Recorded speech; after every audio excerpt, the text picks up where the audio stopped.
Okay, so to understand the chapter of dynamics, the first and the foremost requirement is to be able to identify the forces that are acting on any object. And that is why we are going to start with learning the types of forces that we usually will have to deal with in problems. So we can broadly divide the types of forces into two main types. So one is non-contact forces and the others are contact forces. Now, non-contact forces are all those forces where the objects don't have to be in contact with each other, they don't have to be touching each other in order to apply the force. And the biggest example of that is weight. It's also basically called the force of gravity.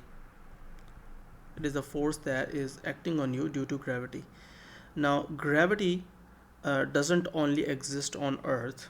I mean, the biggest example of gravity is the force which is pulling you down. So, when you are standing on the surface of the Earth, let's say this is the Earth, and you are standing here, the force of gravity is going to pull you down, and we call that force the weight. Now, when you learn about any type of force, you need to be able to identify the direction of that force and also, if possible, try to calculate how big the force is. Since forces are vectors, we need to be able to identify uh, what their direction is and what their magnitude is. And the direction of the weight or the force due to gravity can be identified very easily. It's a very simple formula, and that is weight equals mass of the object. Remember, mass should be in kgs multiplied by strength of gravity, and this is in newtons per kg. And we can write this formula in symbols as W equals mg. So that is the first type of force. Now the direction of the force is always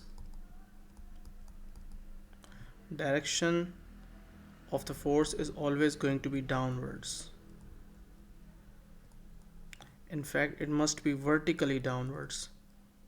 So if you have a close-up diagram of any situation, just make sure that the weight is always pointing vertically downwards. Alright, so this is the first type of force, the first type of non-contact force that you'll have to deal with. Now, what is an other type of force that also does not need the contacts, the objects to be in contact? Well, the other type is force between charges. It's called the electric force. You can also call it the electrostatic force. So whenever you have objects that are charged, for example, this is a sphere which is positively charged and this is a sphere that is negatively charged. If the objects have opposite charges on them, then they are going to apply equal and opposite attractive forces on each other. And if the objects are charged with a like charge, so for example, if you have two positively charged spheres, they are going to repel each other with equal and opposite force. It doesn't matter whether the size of the charge is the same or different, the forces on both objects will be equal and opposite. So even two negative charges are going to repel each other. We don't really need to know at this level how to find the magnitude of this force. Another type of force that we should know about is the force between magnets. It's called the magnetic force.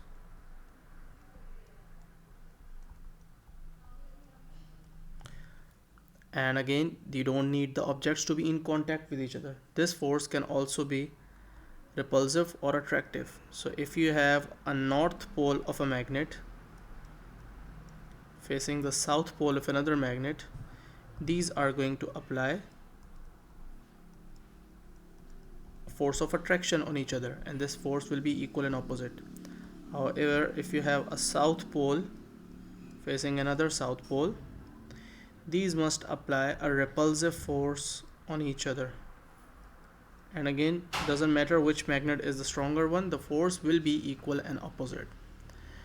And we are going to learn about Newton's third law, which deals with equal and opposite forces, and Newton's third law pair, but that's a topic for another video which we will cover in one of the next upcoming videos. So these were all the non-contact forces, and the one that you should be particularly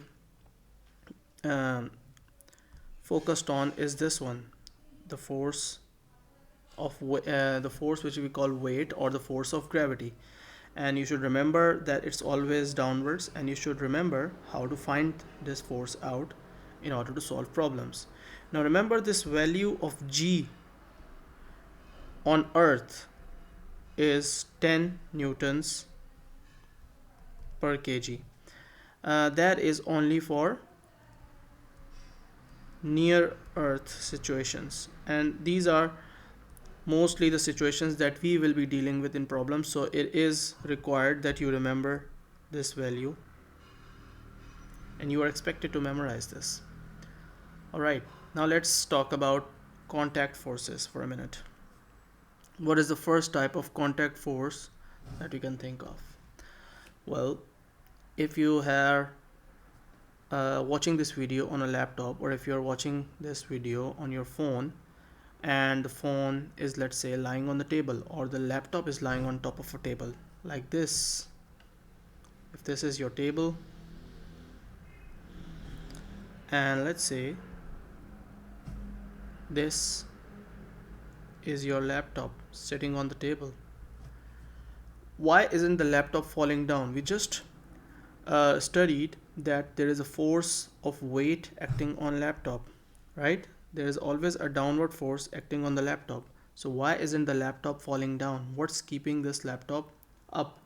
Well, the force which is keeping the laptop up and steady on the table is called the normal reaction force. It's called the normal reaction force, which is the force applied by the table on the laptop.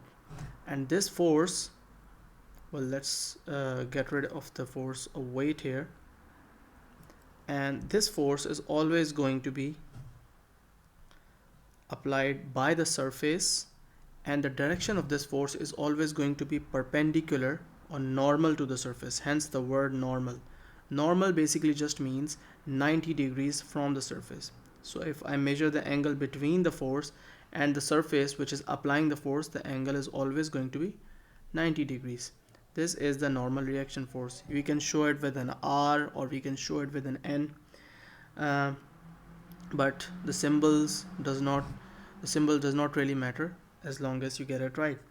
What would be the direction of normal force if you are if something is resting on an inclined plane? So let's say this box is resting on an inclined plane. Again, what would be the direction of the normal force in this situation? Well, as we just studied, the direction of the force should be such that it should be at 90 degrees from the surface. Again, so this is what makes the 90-degree angle from the surface. So the normal reaction force will be in this direction. Alright, let's think of another situation. Let's say you have a wall and the floor. This is the wall, this is the floor, and you have a ladder which is resting on the wall and the floor like this. This is your ladder.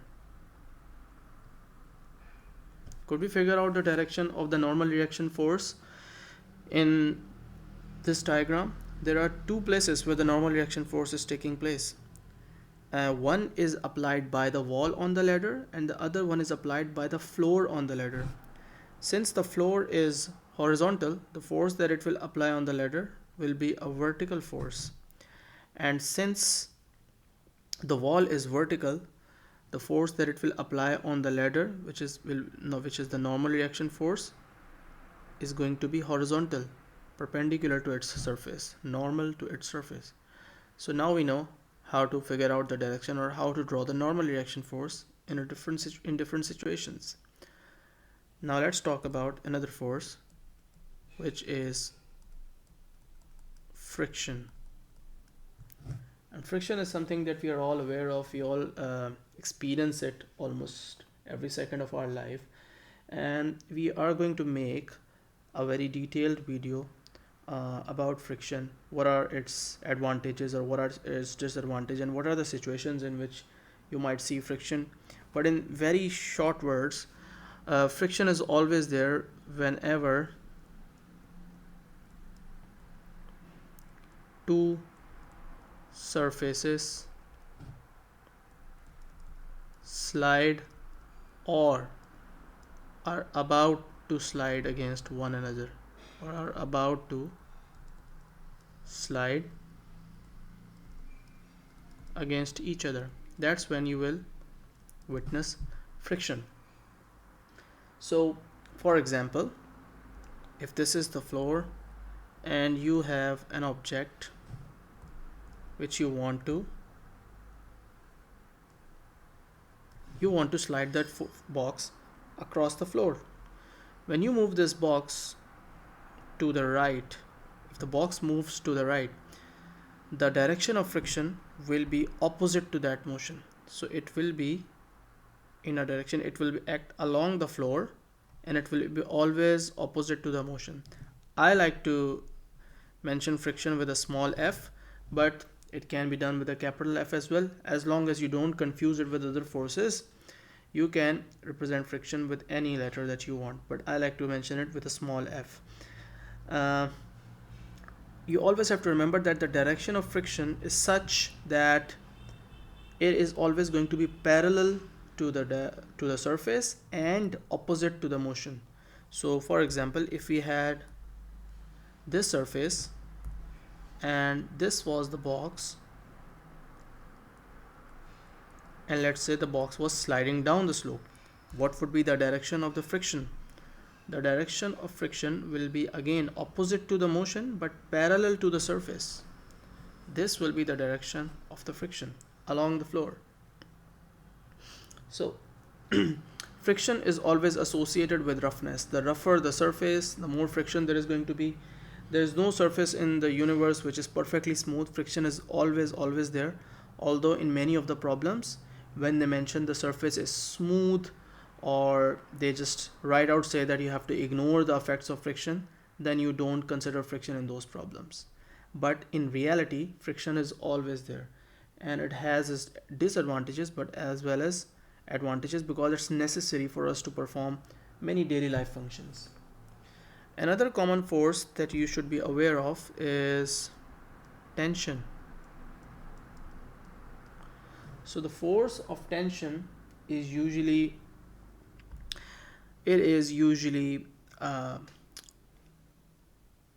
present in springs, strings, ropes, etc. All objects which can be stretched.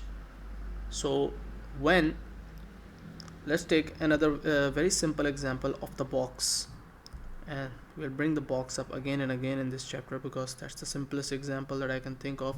And let's say you have a box, and attached to this box you have a rope. So you pick this rope up and you try to drag the box along the floor. The rope is going to get taut, and then it's going to stretch a little bit. So you are going to represent the force applied by the rope on the box in this direction. It's always along the direction of the rope or the string, whichever is attached.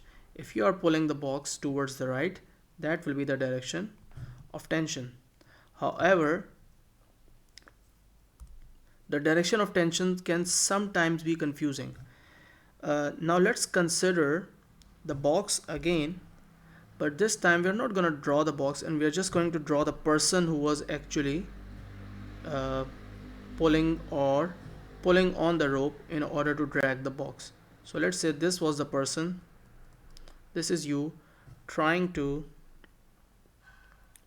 pull that box, which you cannot see right now, towards yourself. You're trying to pull the box towards the right. If I ask you what is the tension in the rope that is acting on you, what is the pull of the rope which is acting on you, it will be in this direction. It's the same rope which was in the above diagram. You are just standing here towards the right of the box, and the box is towards your left. However, for the box, that tension force is towards the right, and for you that force of tension is towards the left. So it's really it really depends on which direction of the rope you are standing on. Uh, think of it another way. If you have a rubber band in your hand and you stretch the rubber band with both hands, if you pull it from both ends, your left hand is going to feel that the force acting on it by the rubber band is pulling it towards the right, whereas your right hand is going to think, or it's going to feel a force which is acting on the left by the rubber band. So it depends on which end of the rope you are, and that is basically going to decide what is the direction of tension. Alright, so these were all the types of forces. In the next lecture, we are going to discuss how to add forces together, how to combine their effects, and then what happens when the forces on an object are balanced or unbalanced if there are more than one forces acting on an object. So I'll see you in the next video.